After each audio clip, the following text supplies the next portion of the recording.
ஜடவி blocks apple juice பண்ண போகிறோம். First apple எடுத்து ஜாரில் போட்டுக்கலாம்.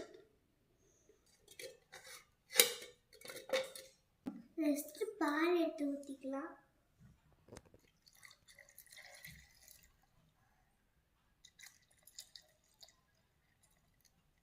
அடுத்த சர்க்கரை வீட்டில் பெரியவங்க இருந்தாங்கன்னா அவங்கள வந்து அரைச்சி கொடுங்க அப்படின்னு சொல்லி அவங்கள்ட்ட கொடுத்துருங்க.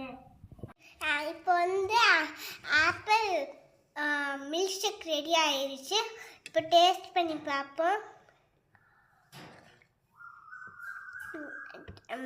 டேஸ்டாக இருக்குது. நீங்களும் ட்ரை பண்ணி பாருங்கள்.